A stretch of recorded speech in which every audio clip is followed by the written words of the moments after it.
According to the Bureau of Justice Statistics, there are over 1.6 million people incarcerated in the United States today. The United States incarcerates more of its citizens than any other country in the world. This over-incarceration does not apply proportionally across all races. Out of 100,000, 3,000 African Americans, 1,250 Latinos, and 450 whites would be imprisoned. Kentucky Senator Paul Rand likened the current state of the American correction system to the Jim Crow era, stating that 1 out of every 3 African American males are denied the right to vote. Felony charges revoke one's right to vote. Hence, this statement reinforces the disproportionate number of African Americans in prison today. Senator Paul Rand also stated that blacks are 4 to 5 times more likely to be convicted for drug offenses, while surveys show that blacks and whites use drugs at similar rates. So why are blacks so overrepresented in the correction system? Blacks make up 60% of the prison population, while only making up 30% of the national population. This question deals with the core structural issues of the American Correctional Institute. Beginning with the social context in which this injustice lives, let's focus our attention on my home state, Wisconsin. Wisconsin has the highest incarceration rate of African American males in the country at 13%. This means that 1 out of every 8 working-age African American man is behind bars. Ignoring the social consequences of this statistic for now, let's think about how this came to be. In Milwaukee County, the most segregated county in the nation, 2/3 of the incarcerated African American men come from the 6 poorest zip codes. Why might this be? Is there simply more crime in these areas? Or are there larger things at play here? Milwaukee has a very effective police force for targeting drug and driving offenses. Now, there is an interesting contrast between the incarceration rates in Wisconsin and the incarceration rates in their neighboring state, Minnesota. Louise Quinn is studying what makes the rates of incarceration in Minnesota so low when crime in both Minnesota and Wisconsin are similar. Quinn attributes the majority of the difference to increased options. Judges in Minnesota are more likely to give drug treatment options than in Wisconsin. Another factor is the increased option of community service.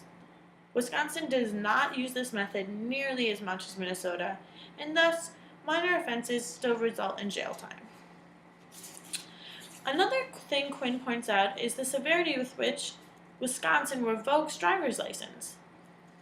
She names this as one of the top reasons for Minnesota's lower incarceration rate, due to the way that license revocation affects minorities. Not having a license complicates things. Many jobs are moving out of the inner city due to white flight, the trend in which whites move out of downtown areas where minorities start moving in. Without a driver's license, these jobs are almost unreachable. Public transportation does not go out of town, and the housing market has a huge impact on the importance of driver's licenses. The real estate agents steer minorities towards properties in areas where they feel that they would belong, i.e., areas with a high concentration of their race. The segregation in the city continues and is heightened by white flight. Police officers often have monthly quotas for arrests that influence their enforcement habits. The stop and frisk method has been widely debated in New York, is a bit altered here. Police often pull over cars for a common issue, such as a taillight being out or a partially obscured license plate, and in the context of this routine stop, conduct a full search of the vehicle for drugs or weapons or whatever they might find. In Milwaukee, 500 stops are made per day in neighborhoods considered the most dangerous. Minority neighborhoods are targets in this practice because poverty is high, which makes this type of stop easily explainable. This method drills deep into the prejudices and racialized fears of police officers. Many Americans believe that the face of crime resembles an underprivileged black youth, and law enforcement officers are not exempt from this stereotype. After considering the increased police involvement in poverty-stricken minority areas, the next step is to think about the effect that this has on the family and friends of family and friends left behind when one is incarcerated. The families are left with the same expenses but one less income. This starts a whole cycle. Many times fathers are arrested, although women are the fastest growing group being incarcerated, with an incredible 750% increase between 1977 and 2004. Black women are the largest percentage of this increase. One parental figure being incarcerated leaves the other to care for the child and make up for a lack of resources. This leads to the only primary role model in the child's life needing to work multiple jobs to make ends meet, while the child is alone to make peer connections. These peers can influence each other to make poor decisions for money or popularity, which ends up being noticed by the law. Thus, these children are arrested and the cycle continues. A lack of education is strongly linked with the imprisoned population, with 68% of inmates not having completed high school. The lack of education continues in the younger generations in what is being called the school to prison pipeline. But the American Civil Liberties Union calls this pipeline a disturbing trend wherein children are funneled out of public education and into the juvenile and criminal justice systems. This lack of education leads to the poverty as adults, which possibly leads to criminal activity to make up for a lack of formal income, which leads to imprisonment. I am focusing on statistics in Milwaukee County versus my actual hometown, Brown County, Green Bay. One of these reasons is because Green Bay is 89.5% white, which doesn't have a big relevant sample size for data. The second reason is that the minority groups that are in Green Bay are largely middle class and don't exemplify the issues that have the greatest effects on incarceration, such as poverty-stricken regions, police biases, and heavy drug traffic. The third reason is that Milwaukee County has a significantly higher amount of statistics collected and reflects the general patterns of the entire nation. So by choosing Milwaukee, I am not insinuating that Green Bay does not have these effects. I am merely saying that a bigger city has a bigger demographic and more sophisticated data in which to better represent the nation as a whole. On this note, I would also like to emphasize that discrimination does not only affect African Americans in the United States. Although the most research is done with African American populations, Native Americans, Asian Americans, and Latinos struggle with the same discrimination.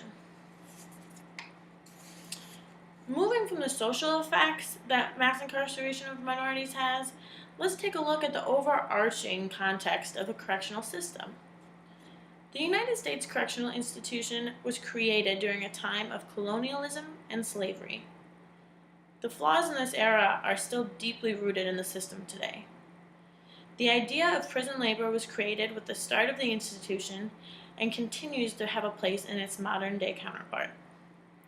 Companies such as IBM, Boeing, Motorola, Microsoft, and Target stores are investing in prison labor.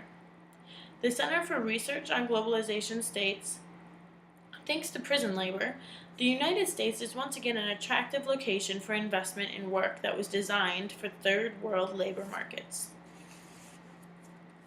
In some private prisons, inmates are paid as little as $20 a month for 30 hours a week of labor, with no unions and no safety regulations.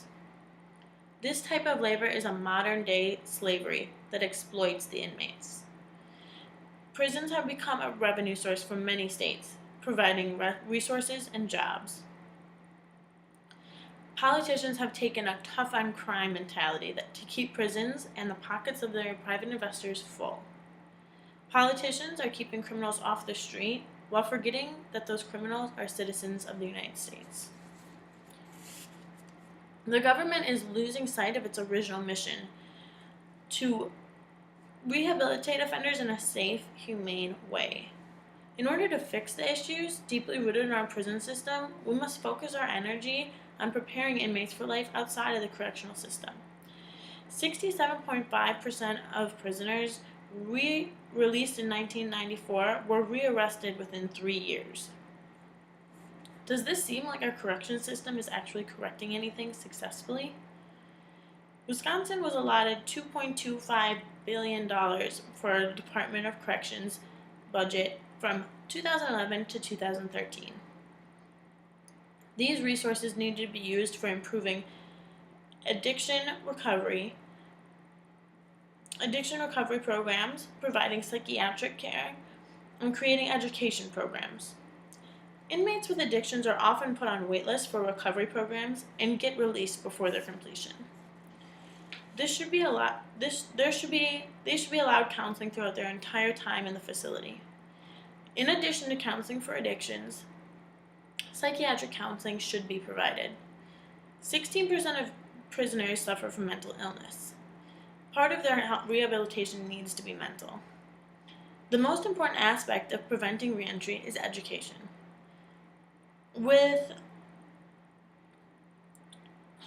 Impoverished communities often lack proper education systems. With the majority of the prison population coming from low-income areas, education is the most valuable tool.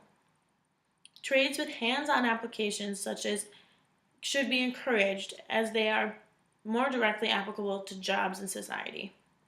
The money spent on these programs will be made back when offenders can lead successful lives on their own, as it costs between $30,000 and $60,000 to maintain a prisoner for a year.